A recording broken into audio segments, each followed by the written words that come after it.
What's going on, y'all? Welcome back to another whiteboard YouTube video. Today we are talking all things reverse diet, but most importantly, how to reverse diet effectively. So that you don't gain all the weight back after you just did. Because no one's got time for that. No one's got time for that. All right, we're gonna get into the 4 things that you need in order to have a successful reverse diet.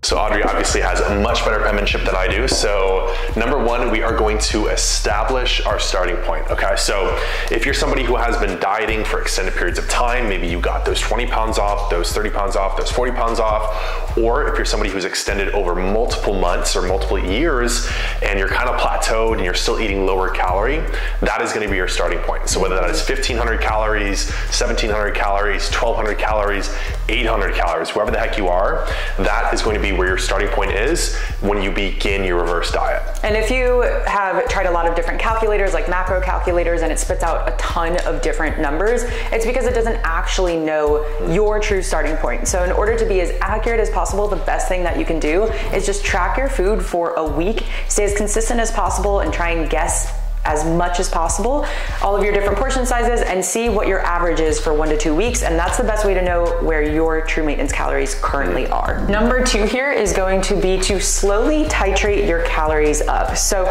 we want to keep protein high. Usually we want to have about 1 gram per pound of body weight, or if you have a lot to lose, 1 gram per pound of roughly your goal weight in protein. But when we're talking about slowly titrating calories up, right, usually we want to increase about 50 to 150, and this could be every week if you're really hungry and if you are continuing to see some great progress in your reverse diet, or this could be every 3 weeks, right? So the important thing is just that we're doing this slowly, and this could come in the form of carbs, in the form of fats, but we want to keep our protein nice and high. And with this too, we're going to want to titrate our calories. So you guys are probably like, where are we bringing our calories? So you're going to bring them up to your perceived maintenance, okay? So everyone's got a perceived maintenance. This is where you can lean on some of those calculators online to just get an idea of roughly how many calories you should be eating. And when we say maintenance, for some of you that don't know, your maintenance calories are essentially the calories that you would eat every single day to maintain, right? You stay the same weight, no gaining in body fat or gaining in muscle. So that's ultimately what we're working towards here. Yep, and your maintenance calories are going to change over time, right? The purpose of the reverse diet is to get back up to more sustainable maintenance calories.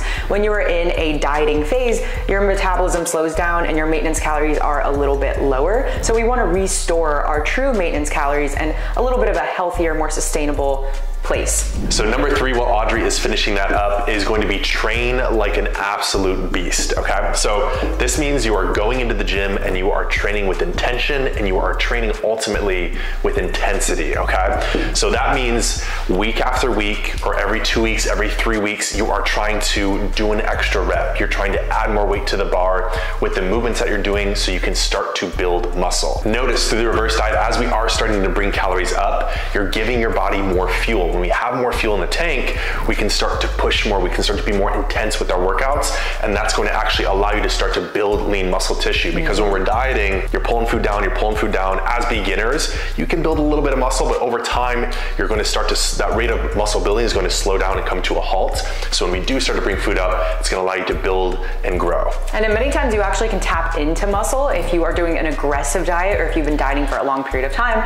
So we just want to take advantage of the calories that we are consuming and really put it to good use, right? A lot of people question, how did she eat more food and look better? Well, she was putting that food to good use. She was going into the gym and she was following the progressive overload principles, where we're following the same workout split for longer than just a week or 2. We're not always changing up our workouts, but we are following a program for at least 6 weeks. And in each of those weeks, we are trying to progress, whether that be in reps, whether that be in doing the movement a little bit better and smoother, or whether that be in actually increasing the weight. But when you do that, that's when the magic happens. Yep. And so the people that see the most progress when they start to do a reverse diet are the people that are training like a beast. All right, and number 4 is going to be to monitor our biofeedback and our progress, right? So let's touch on those 2 points. When we talk about our biofeedback, right, what we're talking about is all of the signs that our body is trying to give us. So if we notice that our energy is increasing, that's a positive biofeedback marker that is continuing to improve. Biofeedback can be anything from digestion, energy, strength, sleep,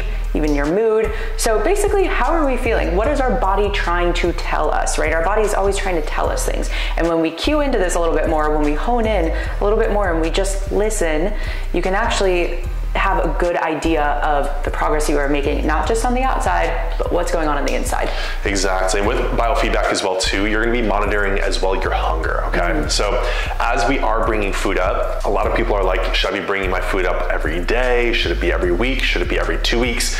And the answer to that is it depends, right? Not every single week you're going to be starving and you're going to add 50 calories, 100 calories. It might happen every 2 weeks. So that's why it's important to monitor biofeedback, like Audrey said, but also notice your hunger and see how that hunger is starting to come up over time so you can start to fuel yourself more. I spoke with a lady earlier today and she mentioned how she feels like she did a reverse diet too quickly because she was just adding more body fat quicker. And the big piece to the reverse diet as well is if you check in with yourself, which you should be doing is some self-assessments to really monitor progress and know which direction you should take things in.